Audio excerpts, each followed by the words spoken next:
This podcast is provided for educational, informational, and entertainment purposes only, without any express or implied warranty of any kind, including warranties of accuracy, completeness, or fitness for any particular purpose. Hi everyone, welcome back to part 2 of our podcast on crypto events recap of 2022. Let's talk a little bit apart from all the sad news that we have heard and that we talked about. Let's talk a little bit about the positive side. So one of the positive news on crypto in 2022 is, of course, the Ethereum merge. Yeah, finally it came. Finally. I remember like people asking me in like 2017, like what happened after the merge happened, like because there was a lot of miners in a lot of my friends were miners, right? They were building their own GPU rigs, and then a lot of them were asking, what happened after POS comes? I remember my answer was it's not going to be that fast, and then it actually took like almost 5 years to complete. But I think, I think moving forward, I think after the POS came, I think it's definitely a good news.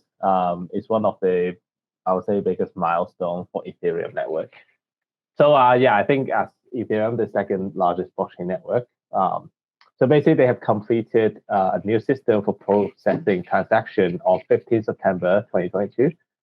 So it basically shift from the proof of work to the proof of stake. So basically, the hype of the merge was enough to lift the market out of despair following the June liquidity crisis. And the talk of the proof of work network helped narrative gain steam. It actually gave us some kind of relief, I would say. At the point in time, I still remember in June last year, everything was looking just so bleak with the war, with the exploits. Everything was just so bad. But then the merge just gave us a little bit of a lift off and say, there's some kind of hope. Definitely. But I think there's still a lot of things the Ethereum team has to do. I mean, a lot of the stake Ethereum, they still locked, right? They did not until next year. I mean, this year to be able to withdraw from the lock, from the stake Ethereum node. So yeah.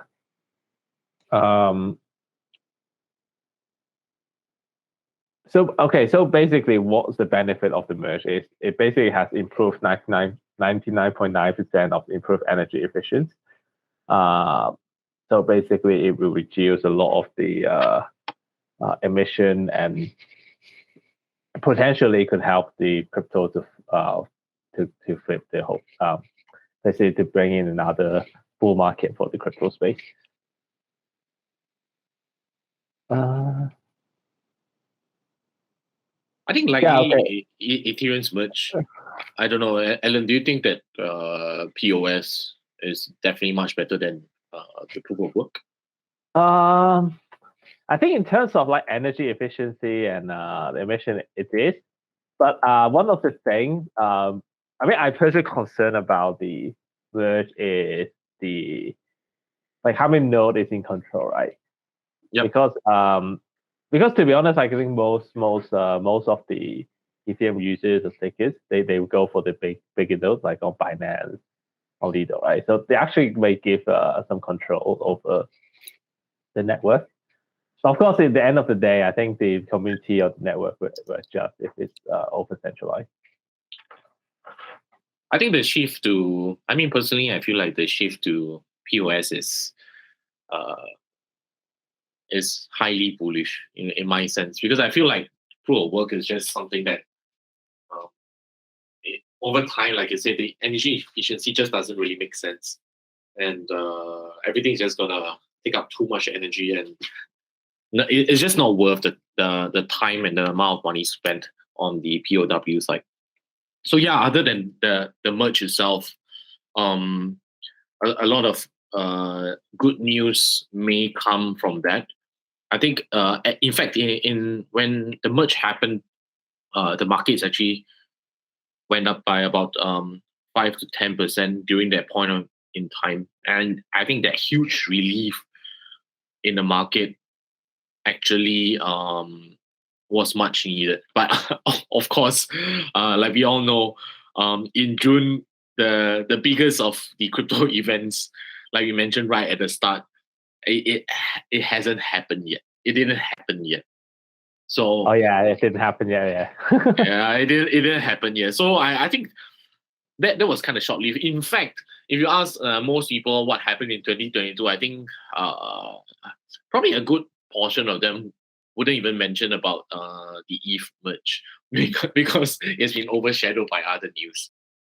So yeah, Biden. One of the other news was that Joe Biden signed the executive order on crypto regulation, which was deemed to be a one step closer kind of thing for the US to fully regulate cryptocurrencies. But of course, being me, I went to dive a little bit deeper on the regulatory part, and of course on this. It is just one of the many different things that Joe Biden has signed before on cryptocurrencies, and actually talks nothing too much about how they're going to move forward. But of course, the important part was that a lot of people still thought in the US that there is no need for a central bank to manage digital currencies. Of course, decentralization part and centralization part has always been the biggest talk for cryptocurrencies. And to be honest, I don't think anything's going to be set out in stone probably in the next 3 to 5 years. I think that will definitely be the biggest like tug of war, the push and pull, whereby nobody really knows where the real movement of cryptocurrencies regulation will be. And in other sense of the crypto space, let's talk a little bit about the NFT side. Of course, one of the biggest NFT enterprises or company, if I can say, is Yuga Labs.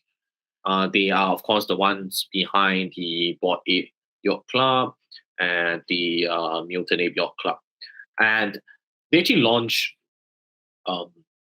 their metaverse chapter with an NFT sale for virtual land plots. And they offered community members a shot at owning a piece of a mystical world that they dubbed Other Side. Of course, true to the, yeah. Was it the airdrop, right? If you have a Bored Ape, you were able to. I think you get the whitelist. Yeah, you needed to purchase it with the Ape coin, if I'm not wrong. Okay.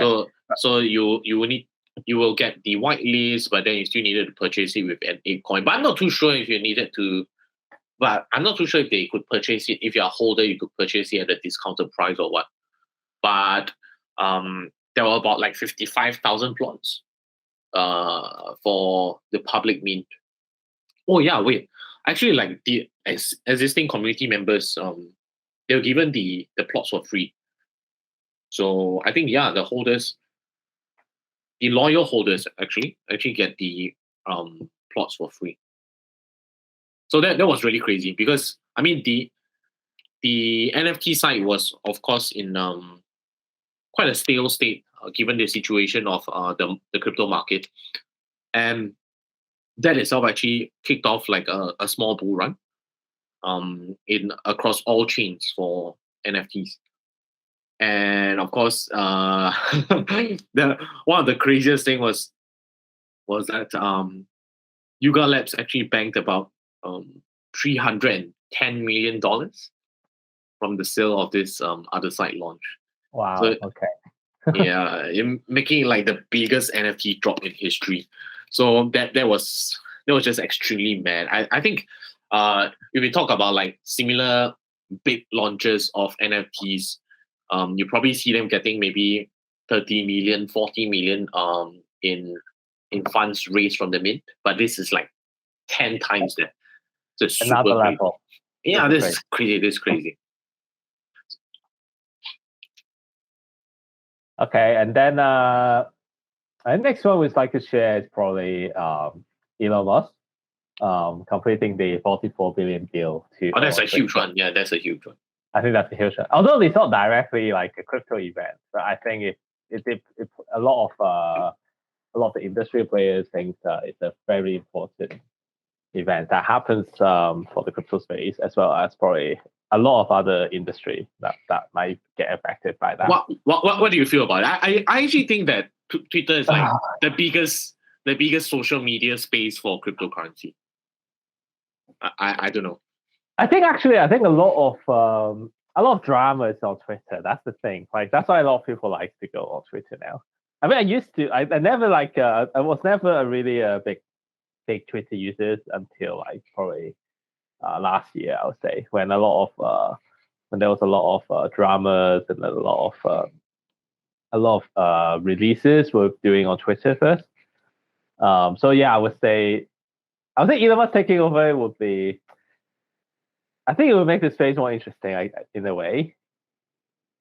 Yeah, because he's a big Twitter user, right? So he always posts all his like first-hand stuff that he thinks about, that he maybe just wanna just wanna post something for cloud or things like this. He will always post it on Twitter first. Yeah, I think it's a very good medium, like a media for any like sharing now, Twitter, because there's so many users on there now. And I think it's much more user friendly than like Facebook or Instagram for these kind of things. Oh yes, definitely. Because to be honest, like I would say most of the news I read from now is probably from Twitter. Yep, me as well. I used to go to places like CoinDesk to read my news, but now I just need to follow the right people on Twitter, turn their notifications on, and then I'm just gonna scroll through Twitter and I get all my important news, and they are probably the most updated ones, anyways. Yeah, definitely. I mean, not just crypto, right? Like even like general news for different topics that you're interested in. There's so many news report on there already. But of course, if you want like in-depth research, Twitter won't be the best place because they're usually like headlines. Yep, 100%. I think the last part of 2022, I'll talk a little bit about like the quarter four. This is the last part of our podcast on the events. One very shocking thing that I've came across was that in Q4, which effectively has just passed us, right? Q4 of 2022. Crypto firms have actually raised about $2.6 billion worth of funds for Q4 alone in 2022. Despite all the FUD in the world, despite all the bearish sentiment in the world, despite crypto almost crashing into flames, $2.6 billion were raised by crypto firms. So that's extremely crazy how people are either riding on a very, very cheap entry, or people are just very bullish on what is to come. But I think when I looked at all the firms that garner all this capital, the craziest part is most of the investors are bullish on the technology. So blockchain technology ultimately, I think, will change the world. And cryptocurrency, of course, plays a huge part of the blockchain technology. And that is exactly why all these crypto firms are still getting funds raised every single time. And yeah, I think the general sentiment for moving forward is, if we are able to ride through like the bear market, when the bull market comes, most of us will smile. But of course, it's whether or not you are able to ride through this current period in time.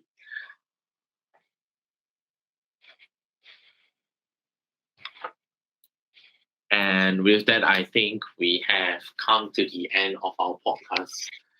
And I wish everybody, of course, a Happy New Year again. I think for all our Chinese counterparts who are celebrating Chinese New Year, I think it comes in about 3 weeks' time, 2 to 3 weeks' time. if we are not going to have a podcast until then, I would like to wish everybody a happy Chinese New Year as well. Yeah, everyone, happy Chinese New Year, and may we wish 2023 is a better year for everyone. Yes, let's go. Thank you, everyone, and goodbye. Bye-bye. The information contained in or provided from or through this podcast is not intended to be and does not constitute as financial advice, investment advice, trading advice, or any other form of advices. The information in this podcast is general in nature and is not specific to you, the users, or anyone else. You should not make any decision, be it financial, investment, trading, or otherwise, based on any of the information presented in this podcast without undertaking independent due diligence and consultation with a professional broker or financial advisory. You understand that you are using any and all information shared in this podcast at your own risk. You are solely liable for any losses that you may incur from investing, and in no event shall we be liable for any losses which may be incurred while investing. Trading of cryptocurrencies is highly risky and may not be suitable for the general public. All opinions expressed by the program participants are solely their own current opinions and do not reflect the opinions of ABCC. Participants' opinions are based upon information they consider reliable. ABCC does not warrant the completeness or accuracy of such information and should not be relied upon as such.